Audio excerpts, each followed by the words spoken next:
So my son's 2013 Mini died on him, and he's graduating from college in May. Already has a job offer, but he needed a car to get him through this last semester at University of Mary Washington. And bless his grandmother, my mother-in-law. She donated her 2006 Toyota Corolla to get him through these months, and it's just a stopgap measure. Who knows? Maybe he'll keep the car. But that said, I mean, I'm trying to get it roadworthy for him to make this 45-minute hour drive to school, and commute from here, drive from here to there, and and him driving into town to go and play ultimate frisbee. That said, one of the first things I wanted to upgrade were the halogen dome bulbs in the car, just so we could see at night. And I'm gonna go clean the headlights up as much as I can. That said, when I went to go change the dome bulb in the dome switch, in the dome light, I noticed it didn't work. And I was like, oh, well, maybe it's a almost 20-year-old car that the bulb was burned. But also thought she hardly drove this at all because it only has 23,000 miles on it. And there's no way it could have burnt out, but who knows? So, it was dark. It was 6 o'clock last night.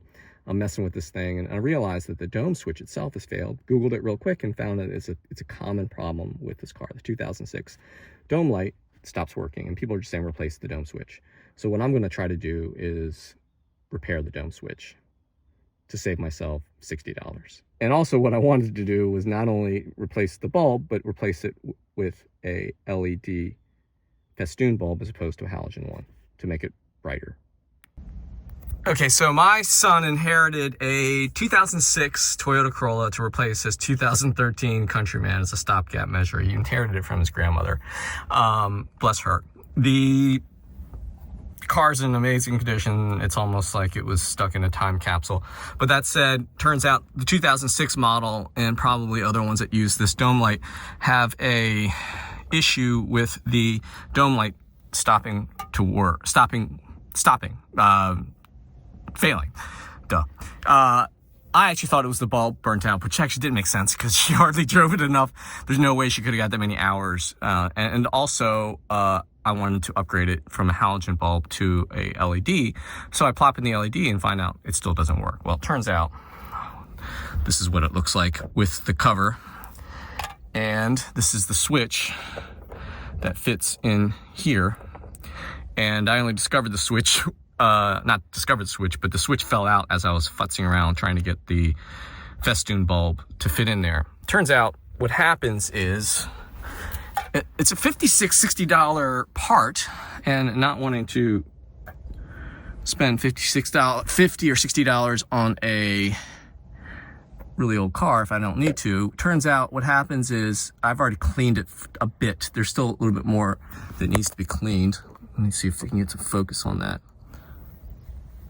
What happens is the plastic it basically gums up the contacts. So that center position is off. Over here is the door to turn on all the time. And then this one is the door switch. So whenever the door is open, it closes that switch. So if you see like in between the contacts, there was some plastic just gunked up on it. I scraped it off with just my nitrile glove tip and a pry tool. And I'm going to use some Scotch-Brite and some sandpaper to clean it. Oh, and I keep on dropping that. Here is why isn't it not focusing? This is let me go down and reach this thing. Sorry about that. This is the door switch, the on-off switch. And what I have in my hand is a ball bearing that fits over a spring that's sitting next to me, and I can't reach. The spring sits here. Do not drop it, Will.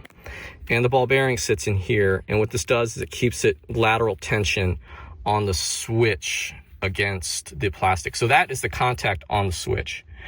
And that was gummed up also. It's plastic, and I don't know, maybe it's from, again, she hardly drove this in that much that the halogen light would warm up that much to gum up But it's basically a waxy substance. And if you can see now, it's kind of shiny because I basically rubbed it again. I rubbed it, the corrosion off, scraped it with the edge of the key before I went in and actually got some tools and scraped it with the pry tool and got it to that color. I'm just going to Scotch Brite it real quick.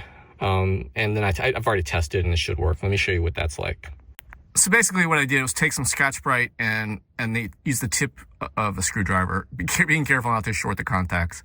Not short, but basically closing the contacts and just clean it. So I figured out what's causing the gumming up. Like I said, that lateral ball bearing sits right here and it pushes the switch against this wall here. And if you can see here, it's lighter color. And what happens is over time, just the switch and that lateral play creates like plastic dust in it to the point where it looks waxy, and it may very well be wax because this is the highest point of the car and it's sitting underneath a roof that's probably completely uninsulated given it's a Corolla, and that wax buildup fills in underneath the contacts and just gums them up. You know, everything I read online and forums is saying replace the switch, and I'm like, short of the contacts completely failing, you don't need to do that. So I think this will fix the problem. Those contacts look great, by the way, compared to what they looked like before. I wish I showed them before. To that, about the contacts, what I was going to use is this awesome copper tape that I bought decades ago and never got a chance to use. And I got it to use as a self-adhesive version of making a conductive material. And what I was going to do is, if in fact there was like a gap that wasn't being made up between this door switch, well, this switch, dome switch, and the actual dome light, I was going to fill in the gap. My first idea was use aluminum foil, but I was afraid that was going to slide over time. And since this is self-adhesive, it's not going to go anywhere. Only thing is, this is copper, not that that matters, it's conductive, but it could in theory wear through, but I don't think that's gonna be necessary. And if you notice that there's a spring that's pushing down on this. Worst comes to worst, I could have either stretched out the spring or stuck something under the spring and between the contact to kind of fill in the gap, so to speak. Okay, so that's the switch installed. I'm gonna put in the cover because I believe that pushes up on the switch. Okay, so my theory about the gap between the switch and the contacts is true. If I turn it on, it doesn't want to stay on. But if I push the switch up to make the contact, it works. And same thing with this. The door is in the door position, the door is closed. Now the door is open, and if I push this, it makes. So I'm going to try to fill that gap in.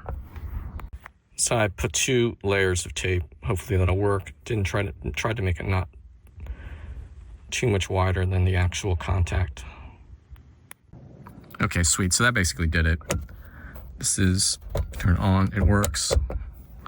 And door open, it works. So foil tape, if you put it there, again, you just gotta be careful. Not foil, actually foil tape would work. Duh. Instead of something fancy like copper tape. Aluminum foil by itself would not work because of the, that was in the door, the dome switch is turned off because I closed the door, but, oh, there it goes. And not perfect, maybe I'll put another layer, but yeah, if you had access to foil tape, that would work. Aluminum foil, I'm not so sure that would work, but sweet. Saved myself 60 bucks, which is kind of sad to say that. Yeah, no, actually it's not sad to say that, everything's expensive now.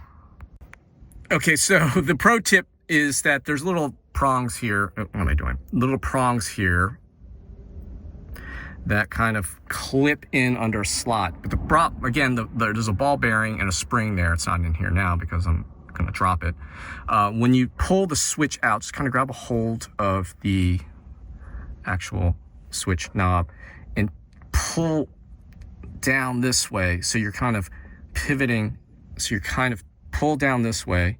So you're kind of pivoting and pointing the ball bearing and the spring upwards. Because otherwise you'll do like I did 5 times or 10 and tilt it this way and the ball bearing and the spring drop. Luckily the car's clean and it's easy to find. But if that were not the case, that would suck, to be sidelined and up Merritt's Creek without the stupid spring and ball bearing.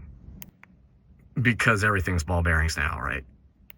Okay, so I went for broke and put 4 little pieces of tape on it. Oop. And that should have done. I actually just opened the door, so that's probably why it's still triggered. That switch is closed. Sweet. All done. Thanks for watching.